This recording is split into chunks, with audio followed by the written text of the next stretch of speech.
High five. Good morning. Hey, I've got an update for you. I want to update you on the homelessness in Tucson. And it was so appropriate for you, Sherry Haskins. You wrote me yesterday, and I just got the update yesterday morning, and then I got this.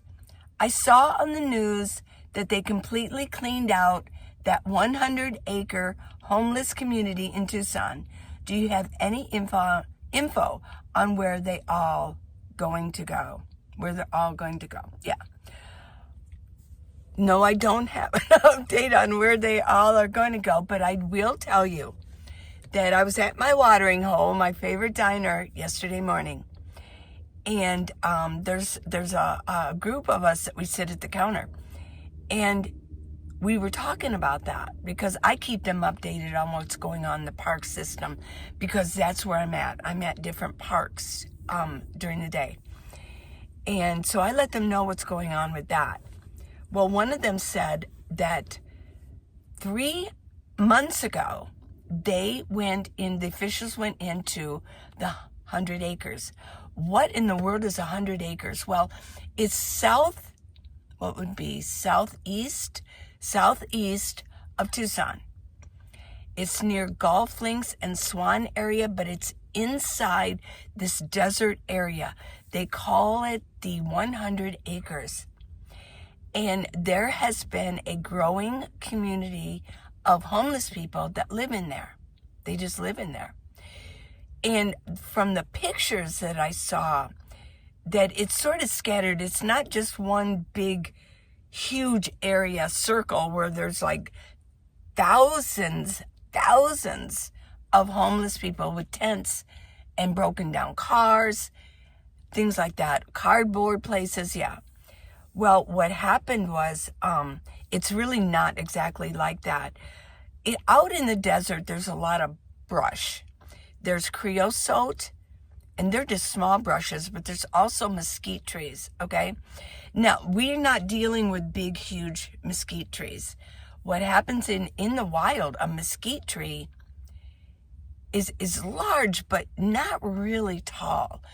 The reason in town that they grow tall is because homeowners will, clip them and trim them underneath. So as you trim them underneath, they get taller and taller. But out in the wild, they're not tall. So, and they cluster together. And then there's like these washes that go through. It's sort of gravel, it's rock and dirt. And yeah, I mean, that's like the normal Tucson area desert. Well, what they do is they go in between these trees and they kind of hide in these brushes and the mesquite trees. Yeah. There's acatillo out there. There's other kinds of desert plants. So they live out there, and there's a whole lot of junk that ends up around them because once they bring something in, they don't want to drag it back out. See, that's the issue. They can go out and they can go collect, and it's, like hunters gatherers, they go and then they bring it back into their camp. But they don't really carry it back out because that's a lot of work. So it was a mess out there. I've seen some pictures, okay. All kinds of people live out there. And I heard rumors that I've never been there.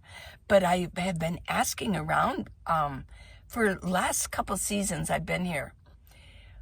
A lot of Tucson citizens have no clue what it was or what it is. And some of them don't even know that it's there and was cleared out.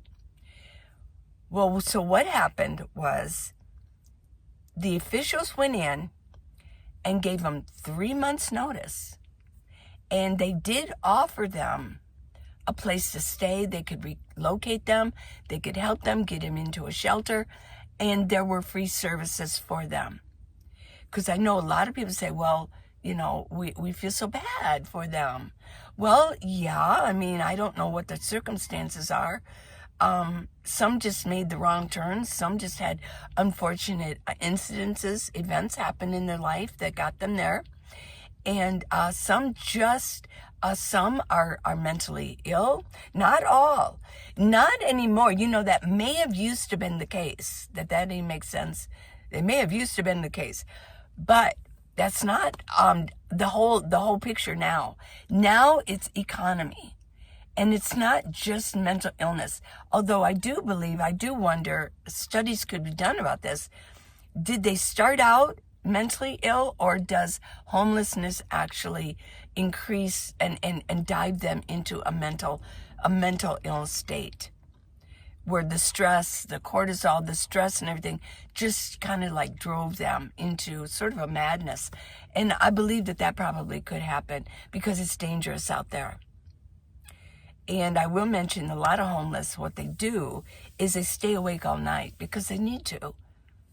And it's one of the reasons they have dogs with them. And so that if they do fall asleep, the dog can alert them that somebody's in their space. But a lot of them will sleep during the day.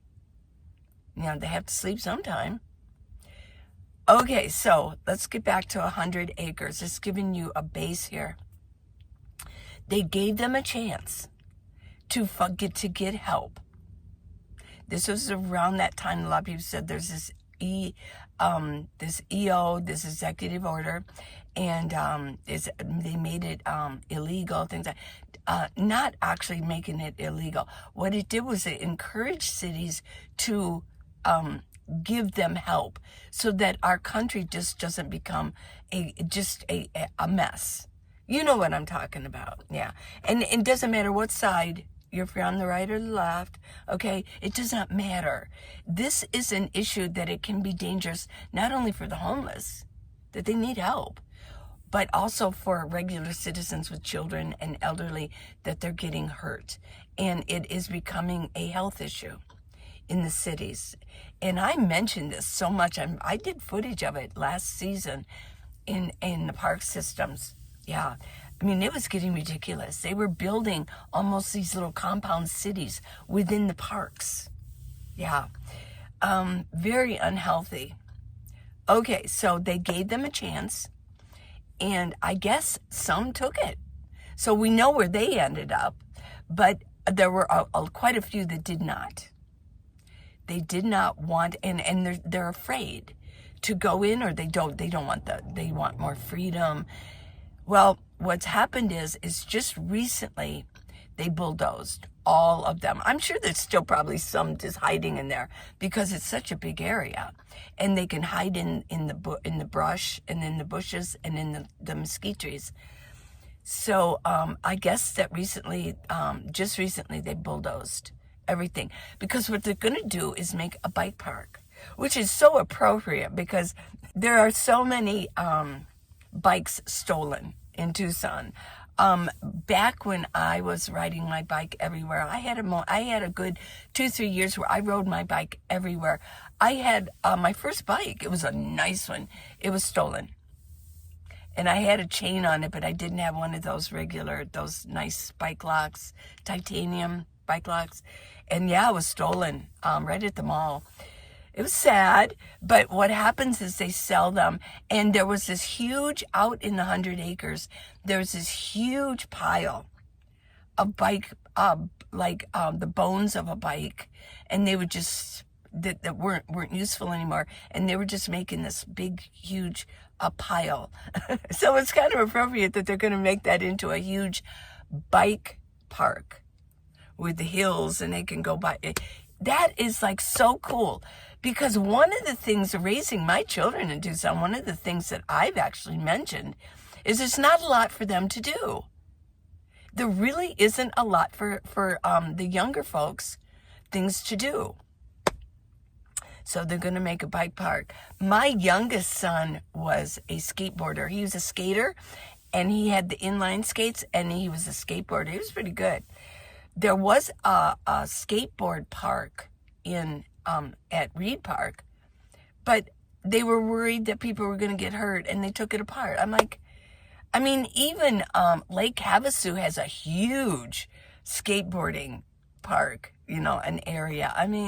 It's not, it's mainstream, let's get some things going in Tucson for children to do, for kids, young teens. So they're going to do that. I guess they bulldoze it. They're going to make that into a bike park. Okay. So it's moving on, and I think it's a good thing. Now also, so I don't know where I went. Oh, he did mention that there were some that were arrested because they found a lot of drugs and things like that. Illegal things were going on. So some were arrested. I don't know how many. But so they went there, wherever that is. They probably got booked, and then they'll probably release them soon. It seems to be the way things go now. But I don't know where they went. Maybe they went to another city. Maybe they just went deeper in the desert. But if they go deeper in the desert, it's going to be even more difficult to trek out of it to get your water and supplies, because that's what they have to do. I mean, they have to get water. Okay, now, I also want to mention on the Santa Rita Park, that was a homeless park. There wasn't much there anymore, but there was a park that I moved to Tucson in 77. And that park near 4th Avenue, South 4th Avenue, and 6th Avenue, and Park Avenue. In 77, it was a place for homeless men to gather. They were usually men. They would gather there, and they would sleep there. During the day, they would put up a tent, or they would make makeshift tents. They'd put tarps over branches of trees or whatever. But that was going on since 77. I was shocked when I drove down 22nd Street, and the whole area, even beyond, was fenced off. I mean, it was like shocking. Like, oh my goodness. Wow. Well, I'm thinking, where did they go? And I hadn't been to my Reed Park yet. I hadn't been there yet. I was doing some other parks. And I thought, I bet they're all at Reed Park. Well, no, they're not. Some said that the people at Santa Rita Park went to 100 acres. But then I heard they were cleaning it out. So, yeah, there's a lot happening in Tucson. They're cleaning it up. Yeah, well, they're making some cool things. What they're going to do with Santa Rita Park is make this huge water park. Yeah, I mean, that sounds so cool. I mean, it was land there. It belonged to the city. Let's do something with it. Okay. Also, let's see what else. Oh, well, let me give you an update on Reed Park, because that had the most homeless people in it. Though they were building these compounds in all the ramadas. Well, it's cleaned out. It really is. Now, there's still homeless there during the day. And there's regulars. And what they do is they kind of mosey in, and use the electrical outlets for their phones and their vaping machines. Or whatever else, I don't know, speakers, whatever, headphones. And they need to power them up. But they don't build anything. Yeah. And they can't sleep there. I guess the police go through every night. I did tell you a story about that one fella that I knew. He was in a minivan. And he kind of turned, I didn't want to talk to him anymore. He had mentioned that when I talked to him one morning last season, it was kind of rainy and cold, and he goes, this is just perfect weather for cuddling, isn't it? And it was a big turnout, because I'm not stupid. It's like putting out a hint. No, he weighed like 400 pounds, and I didn't want to cuddle with anybody, but especially for somebody in a minivan. Oh yeah, that's real enticing, A broken down one at that, one that barely worked, and he couldn't work. And I know he was getting food stamps, because that's all he did was eat. And he did mention to me that that's what he did. And he was running to a church all the time, and they were giving him food, and they were giving him money and things like that. Well, now I saw him when I got back. I was walking around. I wanted to check out everything, who's who, what's what, so I can get a feel of what's going on at the park. Well, he was there, and he said that he sleeps there at the park. His van finally broke down. So that can be a progression for people who are in a really broken down van. They just break down. And then, then they have to be towed away.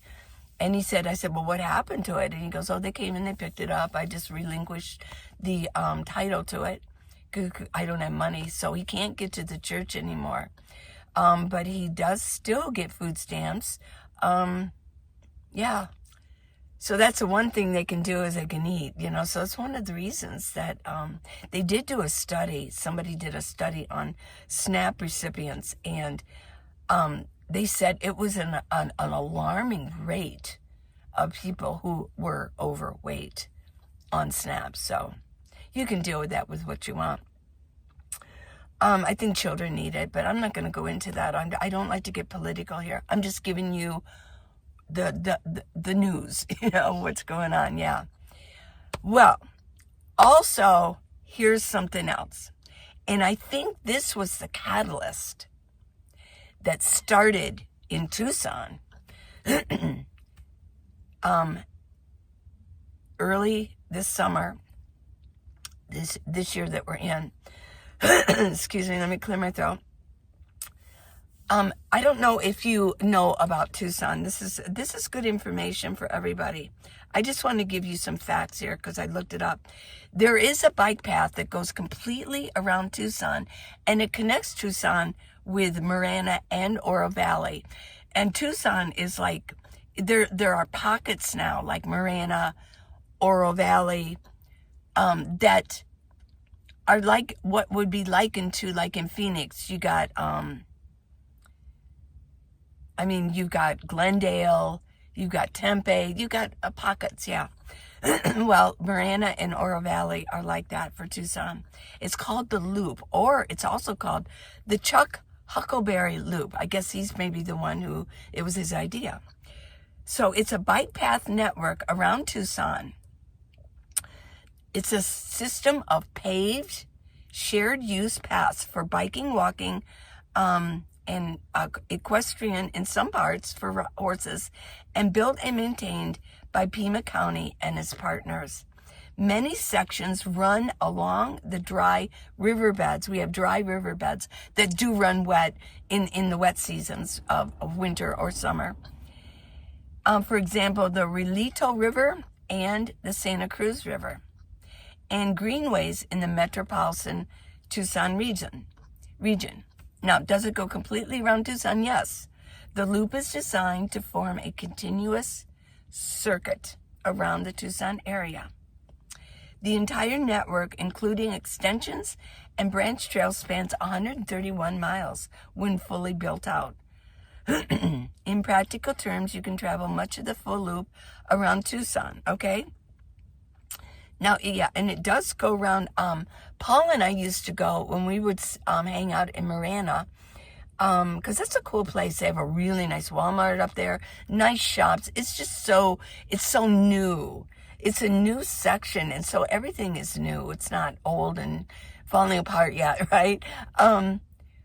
But we used to walk around the Santa Cruz River, and even in the summer or in the winter, there was full running water. In some parts, not so, in the Santa Cruz River. But yeah, we used to walk the path a little bit, take Abby for walks around. Well, okay, let's get back to the event, the catalyst. It was near where I used to hang out, and Paul did too when we were there. We used to hang out at the Planet Fitness up on Oracle, yeah, near the Tucson Mall. And, even before I started traveling with Paul, I would hang out and I would sleep there overnight when it used to be a 24/7 thing, even on weekends before COVID. Well, the path runs right in back of Planet Fitness. And there's a lot of wash down there. You go down below, there's a lot of wash. Well, in that area,